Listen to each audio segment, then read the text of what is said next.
Feliz fin de año. ¿Preparados ya para comer las uvas? ¿Sí? ¿No?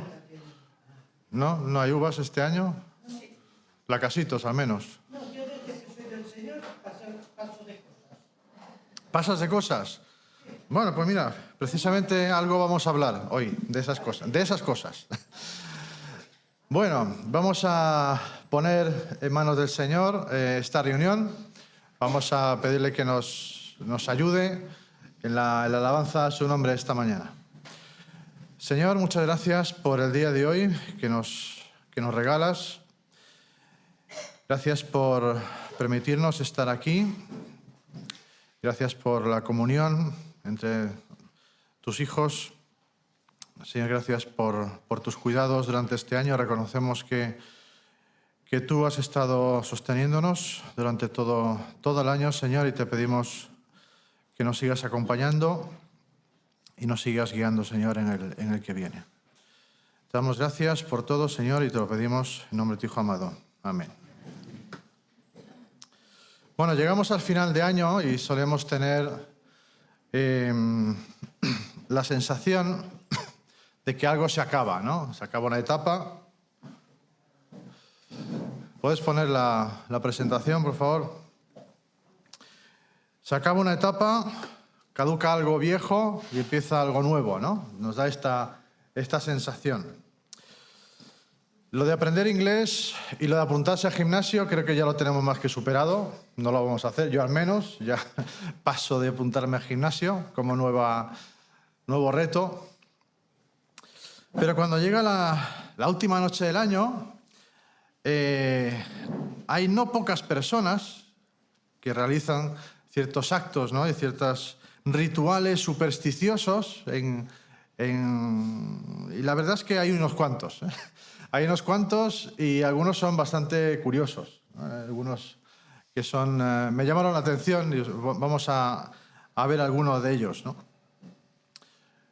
Si pasas a la siguiente, vemos algunos. Aquí os he puesto algunos, hay más, bastantes más.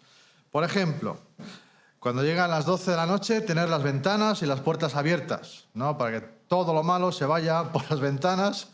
No sé, creo que el que hace esto, creo que está viviendo en el trópico, porque si lo hace aquí se muere de frío. Pero que se vayan los malos augurios, ¿no? También solemos pedir deseos, ¿no? Se suelen pedir deseos, buenos deseos para nosotros. Hay otros que están enfocados a la prosperidad económica. Por ejemplo, de poner un anillo en una copa de cava, ¿no? Cuando bebes el cava en las campanadas. Otros, entrar el año nuevo con el pie derecho, ¿no? El izquierdo se ve que trae mala suerte, el derecho trae buena suerte. Bueno. También en cuanto a la prosperidad, ¿no? Tener la cartera y la nevera llenas cuando tocan las campanas, las 12 campanadas, para tener prosperidad también para el año que viene. Otra que es muy curiosa, que es encender todas las luces de la casa, ¿no? Cuando toca las 12, encender todas las luces para que no haya ningún rincón oscuro en tu casa y haya claridad durante todo el año. Bueno, hay otra que es también curiosa, bailar alrededor de un árbol. Supongo que trae buena suerte. Bueno, llevar la ropa interior al revés. Aquí supongo que estará limpia, ¿no? Pero sí. Llevar algo rojo, también llevar algo amarillo. Si te gustan los viajes, si quieres que el año que viene sea un año en el que puedas viajar cómodamente, dejas una maleta en la puerta de casa. También la fotografía de algo que tú desees mucho. Cuando dan las campanas, pues tú tenías una fotografía de algo que tú deseas, entonces se supone que eso ayuda a cumplir ese deseo. Bueno, este de pie sentado es muy curioso, ¿no? Bueno, que en cada campanada te sientas y te levantas, te sientas y te levantas para tener buena salud. Bueno, también algo que viene de muy atrás, de una época muy antigua, que es estar maquillado cuando llega el nuevo año. Esto ya lo hacían los egipcios. También en cuanto a la prosperidad, poner monedas bajo el felpudo. Así que bueno, si tienes un vecino que ponga la moneda, ya sabes. También se ve que da buena suerte ver, cuando dan las campanadas, ver una mariposa de color blanco dando vueltas alrededor de alguien, ¿no? Bueno, no sé también dónde puede estar esta persona para ver mariposas blancas a las 12 de la noche, pero bueno. Barrer la casa a medianoche, también. Espero que lo haga más veces que durante solo fin de año, pero barres la casa a medianoche para echar todas las malas cosas de tu casa, ¿no? Y también más con la prosperidad, un billete en los zapatos, tirar azúcar delante de la puerta, tal como están hoy las cosas, como para tirar cosas, para tirar alimentos, ¿no? Pero tirar azúcar delante de la puerta. No llorar a medianoche, porque se supone que si lloras a medianoche durante todo el año va a ser un año desastroso. Entonces ni se os ocurra llorar. Bueno, y la última es muy curiosa. No comer pollo. No comer pollo. Bueno, yo no le encontraba sentido hasta que me puse a investigar un poco lo de no comer pollo.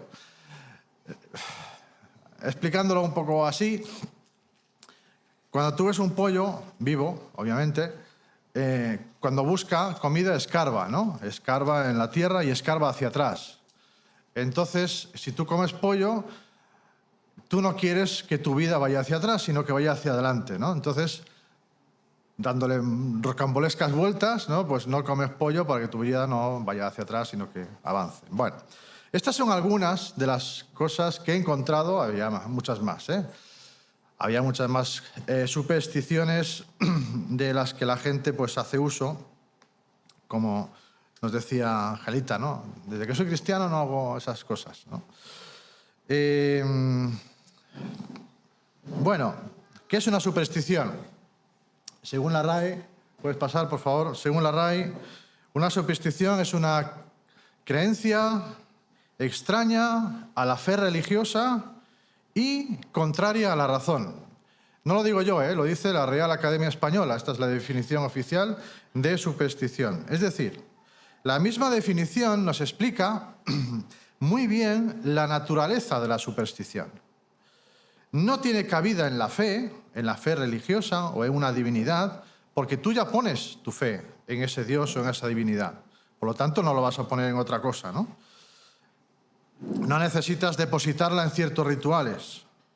Y lo que es curioso también de esta definición es que es contraria a la razón. Es decir, no es lógico ni es razonable depositar tu confianza en algo como esto, ya que el hecho de que te vaya bien en la vida o no, no depende de este tipo de cosas, ¿no?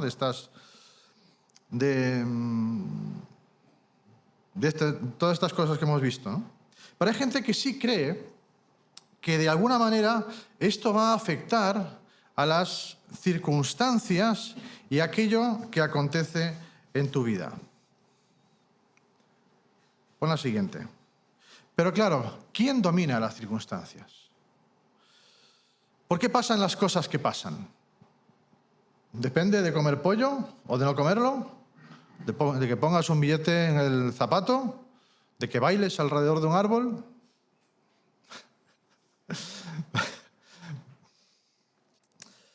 Vamos a leer una narración en la Biblia.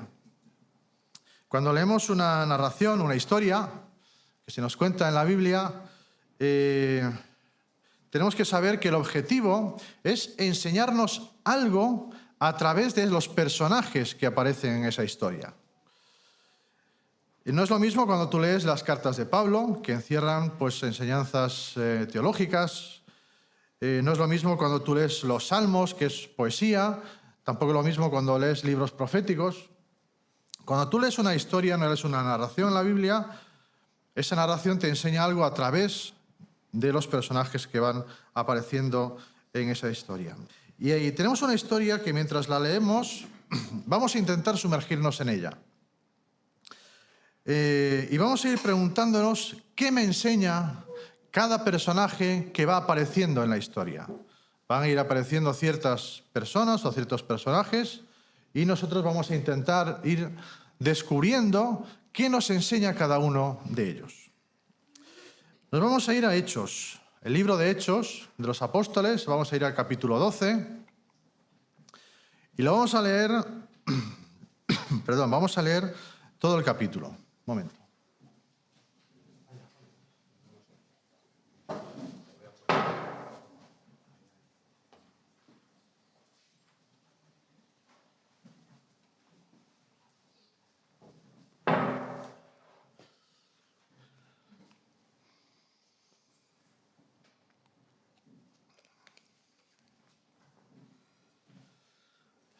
Bien, pues vamos a leer en esta historia, Hechos capítulo 12. Dice que por aquel tiempo el rey Herodes echó mano a algunos que pertenecían a la iglesia para maltratarlos. E hizo matar a espada a Jacobo, el hermano de Juan. Y viendo que esto agradaba a los judíos, hizo arrestar también a Pedro. Esto sucedió durante los días de los panes sin levadura. Y habiéndolo tomado preso, a Pedro, lo puso en la cárcel y lo entregó a cuatro piquetes de soldados que lo guardaran con la intención de llevarlo ante el pueblo después de la Pascua.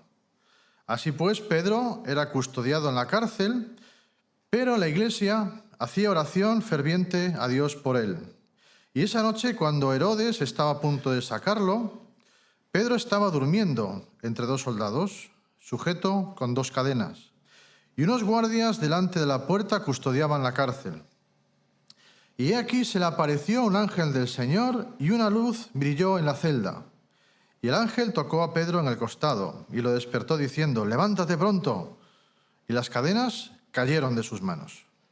Y el ángel le dijo: «Vístete y ponte las sandalias», y así lo hizo.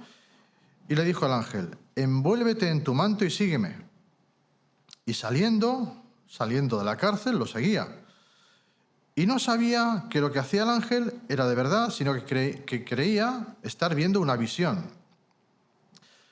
Cuando habían pasado la primera y la segunda guardia, llegaron a la puerta de hierro que conduce a la ciudad, la cual se les abrió por sí misma. Y salieron y siguieron por una calle, y enseguida el ángel se apartó de él. Cuando Pedro volvió en sí, dijo: «Ahora sé en verdad que el Señor ha enviado a su ángel y me ha rescatado de la mano de Herodes y de todo lo que esperaba el pueblo de los judíos». Al darse cuenta de esto, fue a la casa de María, la madre de Juan, también llamado Marcos, donde muchos estaban reunidos y oraban. Y cuando llamó a la puerta de la entrada, una sirvienta llamada Rode salió a ver quién era. Al reconocer la voz de Pedro, de alegría no abrió la puerta, sino que corrió adentro y anunció que Pedro estaba a la puerta. Y ellos le dijeron: «Estás loca». Pero ella insistía en que así era, y ellos decían: «Es un ángel». Pero Pedro continuaba llamando, y cuando ellos abrieron, lo vieron y se asombraron. Y haciéndoles señal con la mano para que guardaran silencio, les contó cómo el Señor lo había sacado de la cárcel y les dijo: «Informad estas cosas a Jacobo y a los hermanos». Entonces salió y se fue a otro lugar. Cuando se hizo de día, hubo un alboroto no pequeño entre los soldados sobre qué habría sido de Pedro. Y Herodes, después de buscarlo y no encontrarlo, interrogó a los guardias y ordenó que los llevaran para ejecutarlos. Después descendió de Judea a Cesarea y se quedó allí por un tiempo. Herodes estaba muy enojado con los de Tiro y de Sidón, pero ellos, de común acuerdo, se presentaron ante él y, habiéndose ganado a Blasto, que era el camarero del rey, pedían paz para su territorio porque era abastecido por el del rey. Y el día señalado, Herodes, vestido con ropa real, se sentó en la tribuna y les arengaba. Y la gente gritaba: «Voz de un Dios y no de un hombre es esta». Y al instante, un ángel del Señor lo hirió por no haber dado la gloria a Dios, y murió comido de gusanos. Pero la palabra del Señor crecía y se multiplicaba. Y Bernabé y Saulo regresaron de Jerusalén después de haber cumplido su misión, llevando consigo a Juan, también llamado Marcos. Hasta aquí. Bueno, ¿cuál dirías tú que es el personaje principal de esta historia? Hay personajes, ¿no? Han ido apareciendo personajes en esta narración. ¿Quién crees que es el personaje principal? Pedro, Dios, el ángel, Herodes, no sé. ¿Quién os parece que es? El Señor. Bueno. ¿En quién se enfoca? ¿En quién se focaliza este texto? Bueno, para mí, el personaje principal de esta historia, tal como la narra, es el rey Herodes. Y después os digo, ahora diré por qué. Lucas está escribiendo a Teófilo. Teófilo está recibiendo un escrito, nosotros también lo recibimos, y le está diciendo qué hizo Herodes en contraste con lo que hizo Dios. Obviamente tenemos la historia de cómo Pedro sale de la cárcel, lo es sacado de la cárcel, es una historia increíble, fascinante. Pero es un paso previo a lo que viene después. Vemos la visión que tenía Herodes de sí mismo en esta historia. Vemos cómo era Herodes. Vemos la visión que Dios tiene de sí mismo también. También vemos, se nos deja entrever la visión que la iglesia en ese momento, los que estaban orando, tenían de ellos mismos. Y vamos a ver cuál es nuestra visión a la luz de lo que vemos en el texto. Y me refiero a nosotros tanto como individuos como parte de la iglesia, ¿no? Y ya que acabamos un año y solemos hacer balance de todo lo que ha ocurrido y en nuestra mente hacemos este tipo de balance histórico, ¿no? Y de lo que hemos hecho y lo que queremos hacer, quizás sería bueno que nos centremos en algo concreto, ¿no? En cuanto al año que viene, cosas más concretas, ¿no? Porque muchas veces actuamos como Herodes. Otras muchas actuamos como esa iglesia y le decimos a nuestras Rodes, dicen, no, estás loca, ese no es Pedro. Es un ángel o otra cosa, ¿no? Siempre podemos buscar razones para que no sea intervención de Dios aquello que nos ocurre, aquello que vemos. Y el reto del texto, o uno de ellos, es que nos preguntemos cuál es nuestra forma de ver la vida como individuos y también como iglesia. ¿Cómo vivimos realmente? ¿Pensamos que hay otros factores que controlan las circunstancias? ¿O creemos realmente que es Dios quien las controla? Bueno, ¿qué aprendemos de Herodes? Herodes era un rey. Como todo rey, tiene ciertas características que vienen con el título, ¿no? Podríamos hablar debatir sobre algunas, no es la idea, pero al menos hay un par de ellas que sí podemos decir y que un rey tiene por el hecho de ser rey. Una de ellas es la soberanía, ¿no? Puedes poner la siguiente. Tiene poder sobre su reino, o eso ocurre al menos con la mayoría de los reyes, que puede hacer lo que quiera en su reino. Lo que se une a la siguiente característica, que es poderoso, ¿no? Tiene poder para hacer lo que quiera, tiene autoridad para mandar. Y tener estas dos ideas en la mente mientras vemos este texto es importante para ver qué es lo que se nos dice aquí. Herodes es soberano, es poderoso en Judea, puede hacer lo que quiera, tiene poder incluso sobre la vida y sobre la muerte de la gente. De hecho, el capítulo 12 comienza con una demostración de poder de Herodes, de que tiene poder sobre la vida y sobre la muerte de las personas. Nos dice el capítulo 12 que, mira, quiero arrestar a algunos de esta iglesia. ¿Y qué ocurre? Los arresta. Sus deseos son órdenes.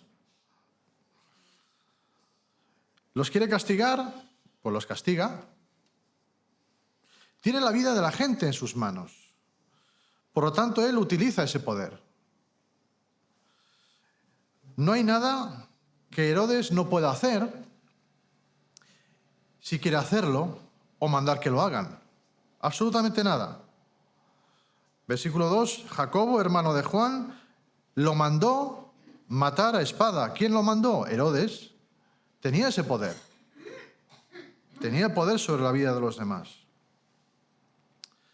Pero fíjate en el versículo 3. Viendo que esto agradaba a los judíos, también arrestó a Pedro. ¿Te das cuenta de por qué arresta a Pedro? Porque a los judíos les gustó lo que hizo con Jacobo. Por eso arrestó a Pedro. El problema de Herodes era que quería agradar a los demás, a otros, ser aplaudido por otros. Le encantaba eso.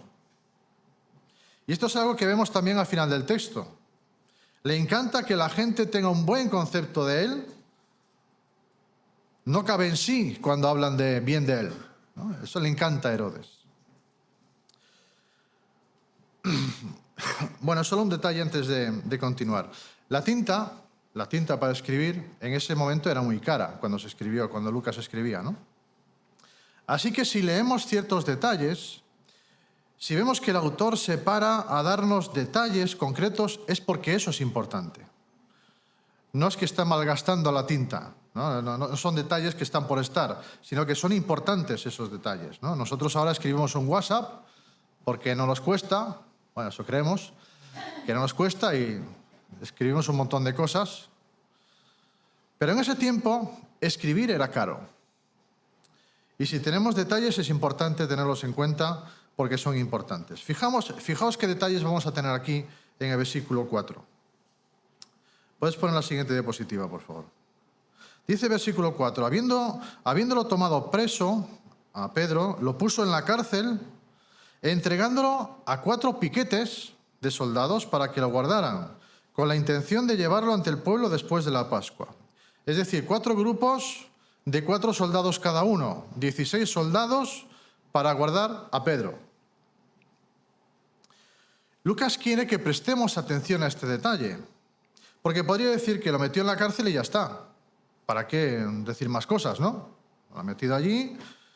Pero nos quiere dejar claro que Herodes dio expresamente esta orden porque podía hacerlo, porque era el rey, porque era el que mandaba. Era el que tenía la capacidad de hacerlo. Nadie más podía hacer eso. No había nadie más por encima de él. ¿Para qué hacía eso? Bueno, como vemos, un poco de su carácter, ¿no? Se estaba asegurando de contentar a aquellos que lo alababan y que después siguieran haciéndolo. Dice la segunda parte del versículo 4 que tenía la intención de llevar a Pedro, después de la Pascua, ante el pueblo. ¿Para qué? Para hacer lo mismo que hizo con Jacobo, matarlo. Esa era la intención de Herodes. Por un lado, mostrar su soberanía y su poder, y por otro, recibir el halago del pueblo, porque le encantaba al pueblo, le gustaba esto a los judíos, ¿no? Entonces va a esperar a que acabe la Pascua para tener contentos a los judíos y alimentar su ego. Vamos al versículo 5. Dice que Pedro era custodiado en la cárcel, pero, y este pero cambia radicalmente la historia, es una palabra que da la vuelta al texto, dice que la iglesia hacía oración ferviente a Dios por él. Esta idea de ferviente, puedes poner la siguiente, nos habla de 2 cosas, 2 conceptos. Una es la pasión, de hacerlo desde el corazón, de una oración no es una oración vana, sin sentimiento, sin contenido.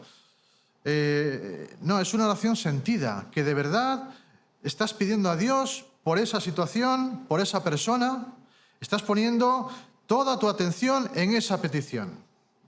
Y la segunda idea es la de perseverancia, que no es que lo digas una vez, no es que digas, Señor, bendice estos alimentos y amén. No, no, no. Es una oración en la que dura en el tiempo, que la sigues haciendo, porque es algo que te preocupa realmente.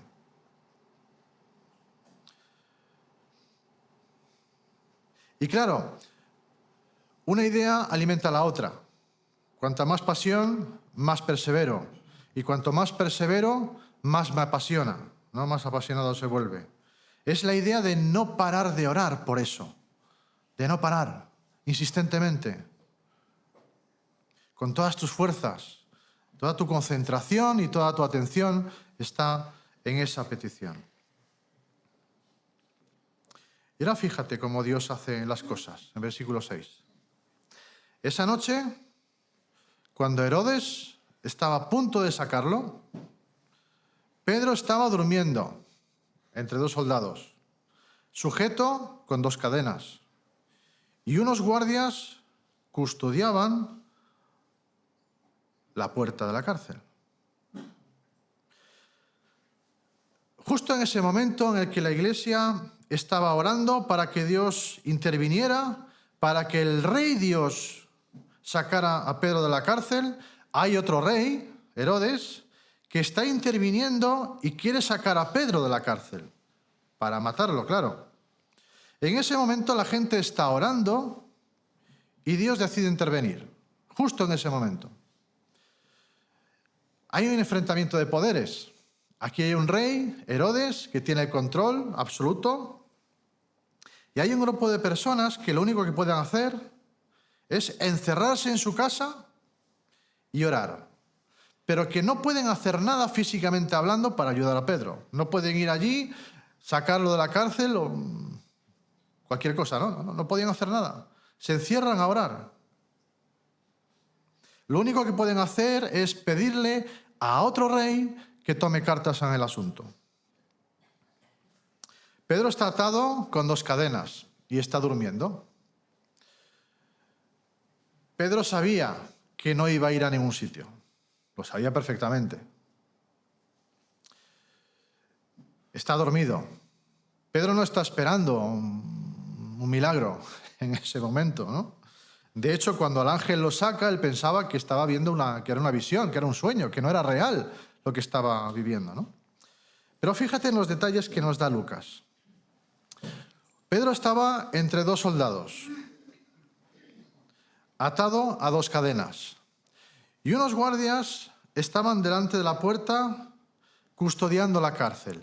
Era imposible que Pedro saliera de allí. Era imposible. Y Herodes se había asegurado de poder descansar tranquilo hasta que llegara el momento de sacarlo y poder disfrutar de su ansiada alabanza del pueblo. Estaba tranquilo porque había 16 guardias, soldados romanos, custodiando a Pedro. Bueno, ahora llegamos al versículo 7 y siguientes. Aparece el ángel, resplandece una luz en la celda. El ángel despierta a Pedro con una palmada en el costado, le dice que se levante, deprisa. Sus cadenas caen de las manos de Pedro. El ángel le dice que se vista y que se calce, que se eche la capa encima y que le siga. Pasan por la primera y la segunda guardia, sin que los guardias se percataran, y llegan al portón de hierro. Puedes ponerla... Vale, ya está.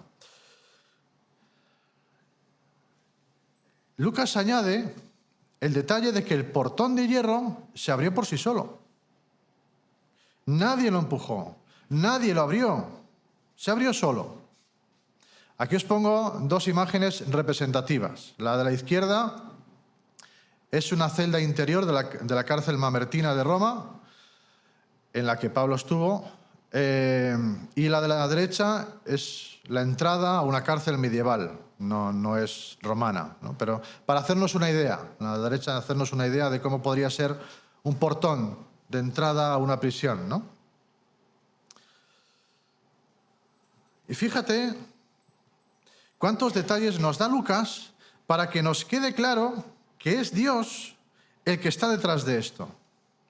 La iglesia está orando. Herodes viene a buscar a Pedro, pero Dios saca a Pedro sin que nadie se dé cuenta. Una puerta de estas características, en el momento en que tú la abres o la cierras, ¿qué crees que ocurre? Hace ruido, ¿no? O sea, no es silencioso. No es una puerta como las que tenemos ahora en casa, ¿no? Esas puertas de hierro chirrían. Hacen ruido.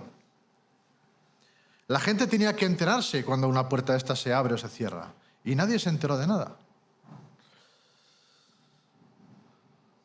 Piénselo bien, las dos cadenas que Pedro tenía en sus manos se cayeron. No es que el ángel o Pedro los puso allí cuidadosamente sin hacer ruido, no. Nos dice la Escritura que se cayeron de las manos de Pedro.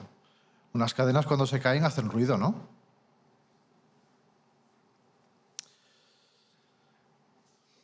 Nadie se enteró.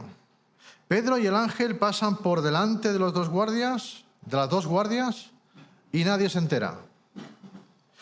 Esta puerta principal, de hierro, que seguramente hacía ruido, se abre y nadie se entera. Y empezamos a ver a otro rey, que no es Herodes. Empezamos a ver la mano de otro ser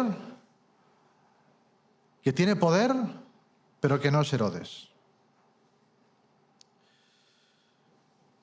Todo este tiempo que transcurre mientras es sacado de la cárcel, Pedro estaba como soñando, no le parecía real, ¿no? Y después de caminar juntos un rato, el ángel se va y deja a Pedro solo, y entonces ahí Pedro se da cuenta de que fue Dios quien lo sacó, ¿no? de allí. Y ahora viene algo sorprendente. Pedro va a la casa en la que había gente de madrugada, era de noche, y estaban orando fervientemente. Señor, haz algo, haz alguna cosa con Pedro. Dios lo hace y Pedro llama a la puerta. Entonces, esta sirviente Rode, que no da crédito a lo que ve, la pobre deja fuera a Pedro, con el peligro que eso conllevaba, y dice: Dios lo acaba de hacer. Pedro está ahí fuera. ¿Y qué dice la iglesia? Imposible. Imposible. ¿Estás loca? ¿Cómo va a ser eso posible? No es posible que Pedro esté fuera. Y la iglesia estaba pidiendo por ello. Y no es posible.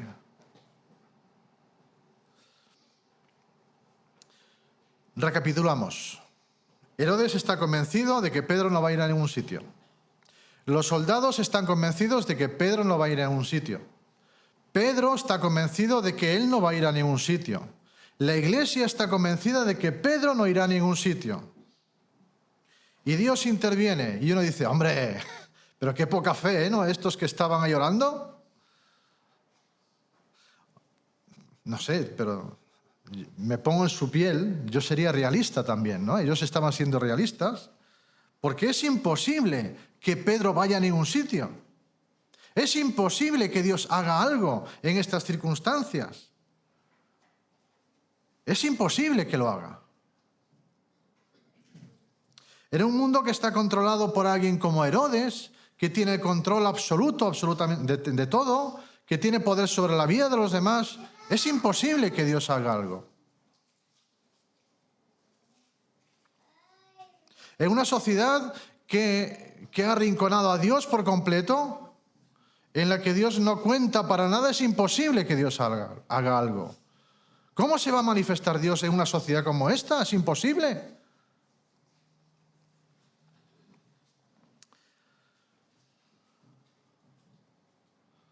Entonces, Él no puede. Si Él no puede, pidamos cosas más sencillas, ¿no? Cosas que podamos tocar, que podamos comprobar por nosotros mismos. Que sean fáciles de argumentar ante una sociedad como esta. que se pueda comprobar, que se pueda probar que Dios está detrás. Lo que ocurre es que cuando pasan cosas inexplicables e imposibles, es precisamente cuando sabemos que Dios está detrás de ello.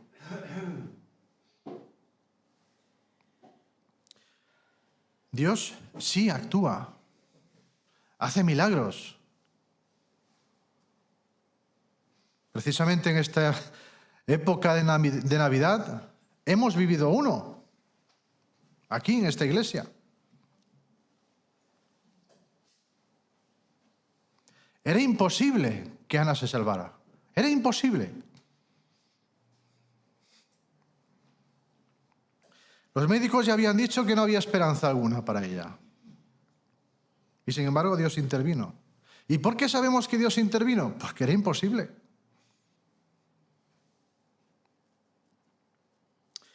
Eso es inexplicable. El equipo médico queda atónito ante algo como esto. Por eso sabemos que Dios está detrás de ello. ¿Quién controla las circunstancias? ¿Nos creemos realmente que Dios puede hacer aquello que le pedimos?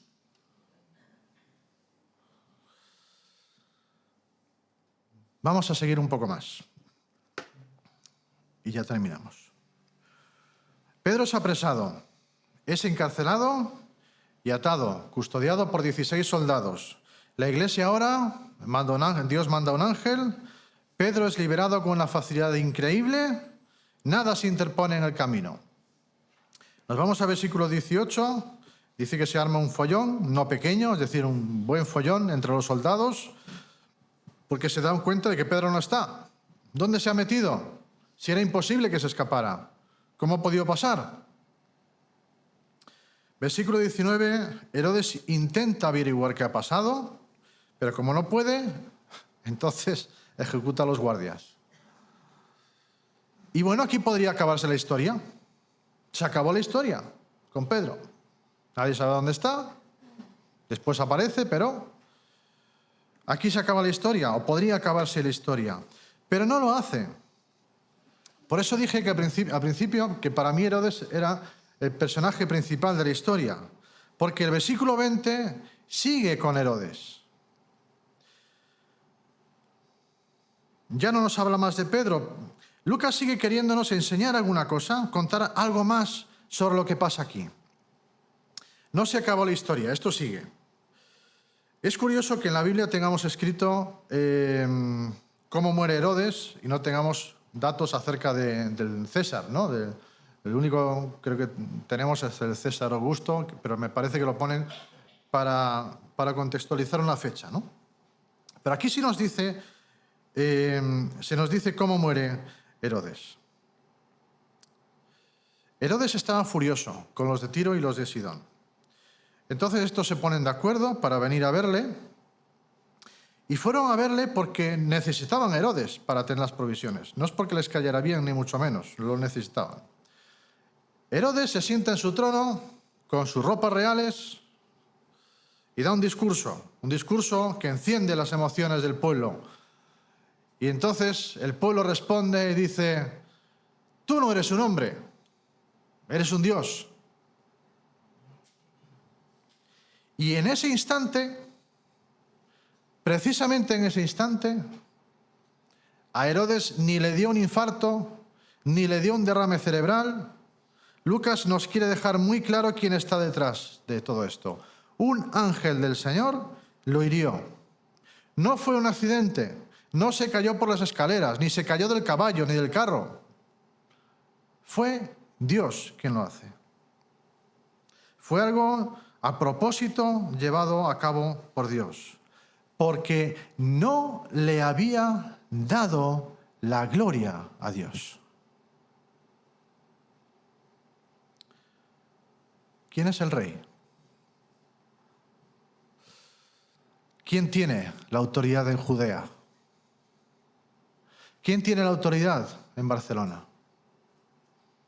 ¿Y en España? ¿Y en Europa? ¿Y en el mundo? ¿Quién es el rey? Exactamente, Dios. ¿Quién es el rey digno de toda la gloria? En Jesús se reúnen todas las características de un verdadero rey. Él tiene la capacidad de hacer lo que quiere, cuando quiere, dónde quiere y cómo quiere. Él es soberano. Él no da explicaciones de por qué hace lo que hace, pero sí nos dice y nos pide que confiemos en Él. Porque no hay situaciones imposibles para Él. No existe esa palabra para Dios. No hay situaciones en las que Él no pueda entenderte a ti, ni comprender cómo te sientes. Ni hay situaciones en las que no vaya a estar contigo. La principal herramienta que tenemos para estar conectados con Dios es la que ejerció esa iglesia, la oración. Algo que estos cristianos estaban haciendo. La iglesia estaba orando cuando Dios estaba actuando. Y Dios decide actuar cuando la iglesia está orando. Mañana comenzamos un nuevo año. Para nosotros también comienza una nueva etapa, ¿no? Como iglesia. Y podemos pedirle a Dios que haga cosas imposibles. ¿Por qué no? No tienen por qué ser cosas que nosotros podamos comprobar con las manos, que sean tangibles, que sean medibles, que las podamos comprobar empíricamente.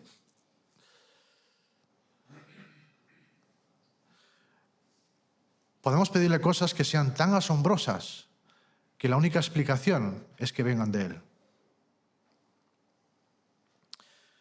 Pidámosle que cambie nuestras vidas en primer lugar. Que otras personas puedan entregarse a Él usándonos a nosotros. Que nos ayude a poder creer que Él realmente sí puede, que Él realmente es el Rey y que esto no es una superstición, sino que es una realidad. Amén.